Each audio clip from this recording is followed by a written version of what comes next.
Welcome back to the Movie Man. Today I will show you a 2008 action romance comedy science fiction film, Cyborg She. Spoilers ahead. Watch out, and take care. In 2007, university student Jiro is spending his birthday alone as usual. He starts by buying a gift for himself at the mall, and that's when he sees a beautiful girl walking around the clothing store wearing a strange silver suit. This girl won't stop staring and smiling at him, and after she gets some new clothes, she even follows him on the street. Moments later, Jiro goes to the same restaurant he visits every year to have noodles because his grandmother had taught him having noodles on your birthday would bless you with a long life. While he's eating, the girl shows up and sits at his table, where she orders a bunch of dishes for herself. A group of students at another table is celebrating a guy's birthday by smashing his face on the cake, and this prompts the girl to admit it's her birthday as well. After she and Jiro congratulate each other, the waiter brings all the dishes she ordered,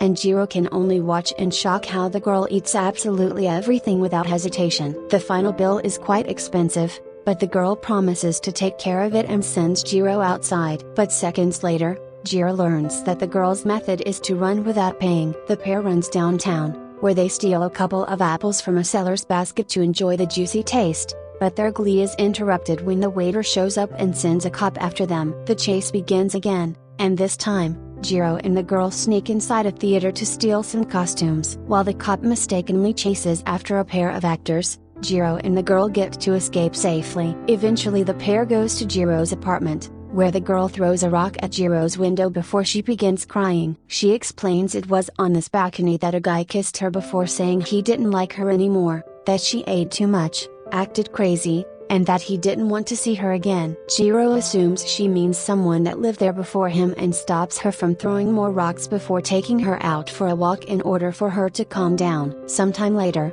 it's time for the girl to go, so she asks Jiro to close his eyes because she doesn't want him to see her leave. First though, she gives him a cute little red keychain, which she had bought for herself on her birthday, and in return Jiro gives her the anime figurine he had bought for his own gift. As the girl finally starts to leave, she confesses she came from the future in a time machine, and once she's far enough, she changes her mind and asks Jiro to open his eyes so he could see her smile. For some reason, this feels like deja vu to Jiro, and it makes him cry. 1 year later in 2008, Jiro's celebrating his birthday on his own again and hopes he may see the girl once more. Meanwhile, in the middle of the city, a flash of lightning hits the streets and makes the girl appear in her silver suit again. However, this time she's acting pretty different. Her movements are stiff and her eyes are glowing. As she walks down the block, she comes across 3 thugs that try to harass her, but she surprises them by displaying a variety of powers that she uses to beat them up,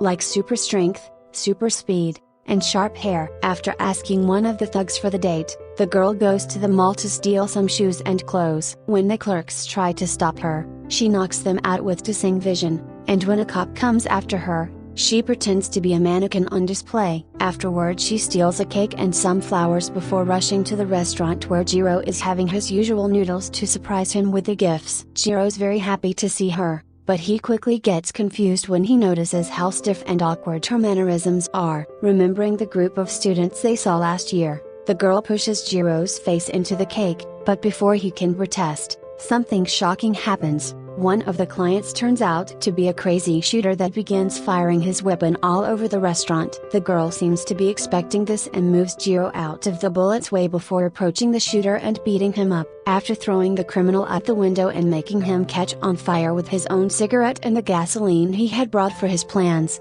the girl takes Jiro back to his apartment, where she breaks the padlock to get inside and uses her eyes to play a recording sent by a Jiro from 65 years in the future, who looks absolutely horrible. In his timeline, this Jiro was hurt by the shooter in the restaurant, but thanks to a lottery ticket he bought earlier, he became rich. All the money he won was spent on creating Cyborg 103, who was modeled after the girl Jiro met on his 2007 birthday and is programmed to become more human the more she learns and lives with him. Future Jiro sent her back in time to save this other Jiro from the shooter and to keep him safe from an incoming disaster, but he doesn't specify what. After the recording is over, Jiro wonders if 103 is capable of getting intimate, for which gets taste as punishment. Then, 103 meets Jiro's pet Raoul the iguana, which she finds very peculiar. The next morning, to Jiro's shock, 103 ends up cooking Raoul for breakfast. From then on,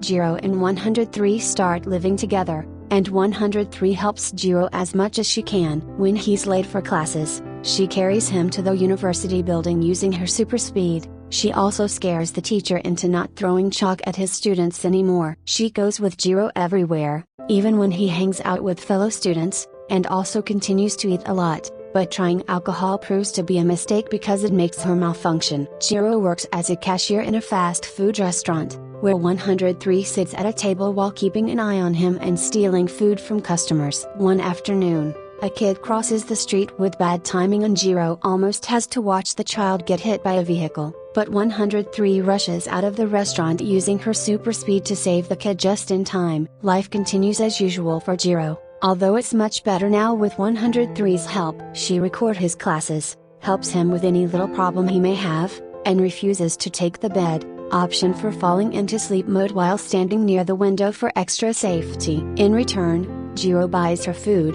lots of cute outfits, and teaches her how to have fun. One morning, Jiro wakes up to find 103 covered in ash, but she doesn't explain why. He quickly gets his answer when he turns on the TV and watches the news, which shows a bunch of kids that were saved from a fire by a mysterious hero. Afterward, 103 asks Jiro to visit his hometown. Jiro doesn't see the point because his village had been razed by an earthquake when he was young, but 103 insists he should do it anyway, explaining old Jiro from the other timeline regretted never going back when he died of old age. Met with the idea of how fragile life is, Jiro begins crying and accepts to go.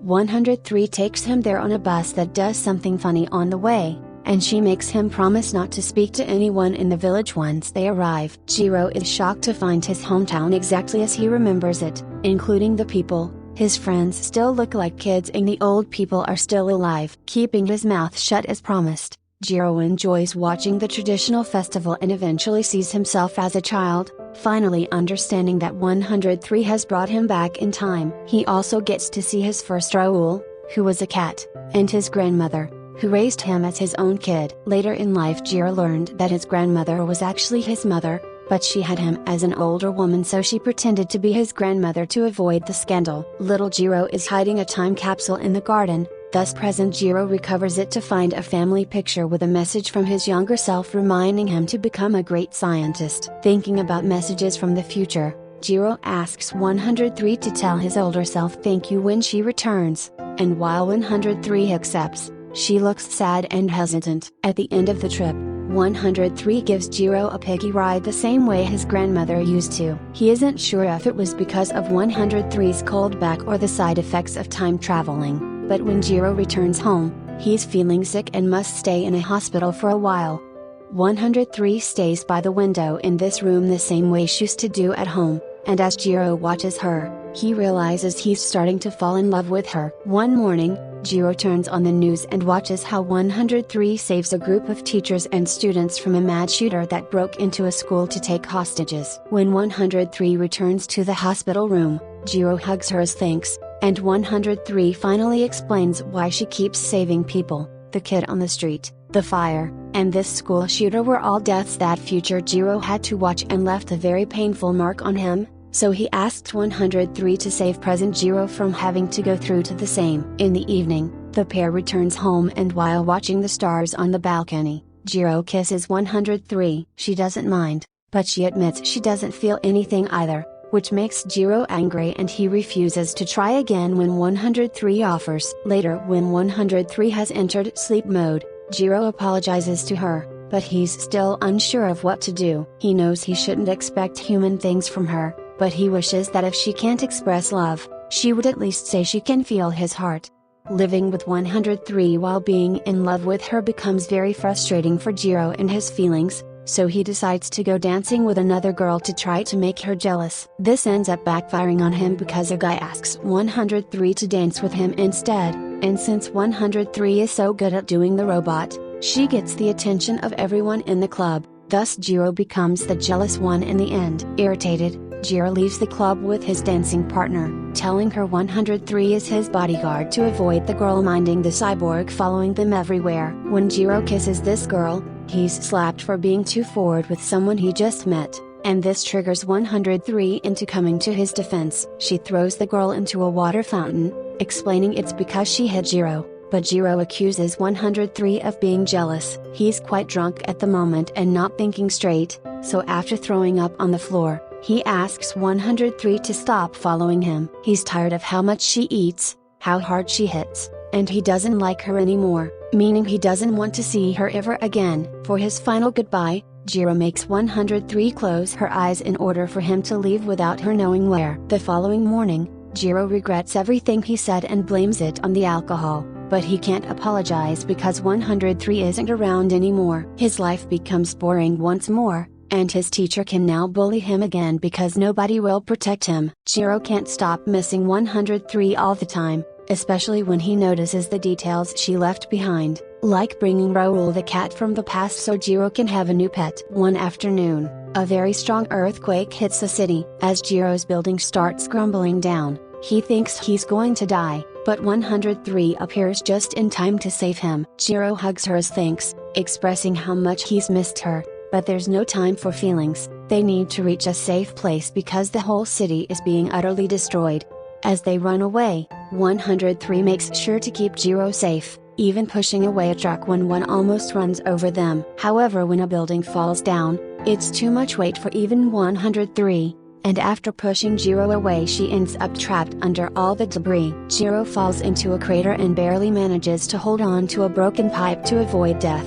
But 103 can hear his pleas for help and decides to pull a desperate tactic to save him. Since she can't take her whole body out from under the debris, she breaks it in two and drags the upper half through the ground to reach the crater. Thankfully she still has enough strength left to pull Jiro up and save him, but this isn't over yet. Jiro needs to leave without her because it's too dangerous. Jiro refuses, but after admitting she can indeed feel his heart, 103 pushes him away again before more debris falls on top of her. Having no other choice, Jiro goes away, and he doesn't return until sometime later when the area has been secured and all the citizens are coming back to see if they can recover any belongings. Jiro digs around until he can find what is left of 103, who isn't working anymore, but he doesn't care. Like the Jiro from the other timeline, this one wins the lottery as well, and he dedicates his life to rebuilding 103. 61 years later, Jiro is an old man in a much better condition than his alternate self because he never was a victim of the shooter,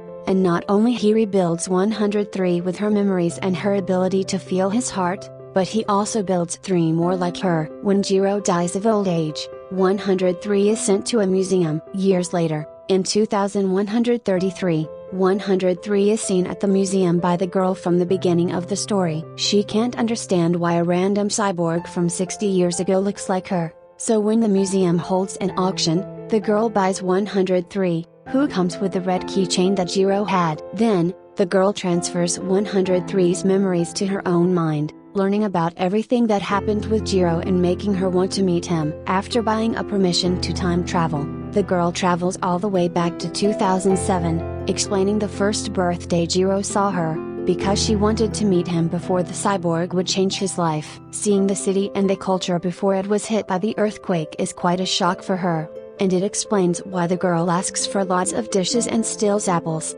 since in the future food isn't this delicious anymore. Spending time with Jiro makes the girl fall in love with him and fall deep into synchronization with 103's memories. This is why on the balcony she gets angry and throws rocks at Jiro's windows. She's hurt by the time Jiro sent her away saying he doesn't like her anymore. When the time comes for her to leave, she makes Jiro close his eyes because she doesn't want to see her cry. She also gives him the red keychain to bring the gift chain to a full circle. As she leaves, she starts realizing going back to the future would mean living in a time when Jiro is dead, so instead she travels to the day of the earthquake, finding Jiro clinging to what is left of 103. The girl decides to stay here to live with Jiro and feel his heart, kicking off the start of a third timeline. That was all of the video. I hope you enjoyed it. Click the like button and subscribe to watch more videos like this, and don't forget to turn on notifications. Thanks for watching.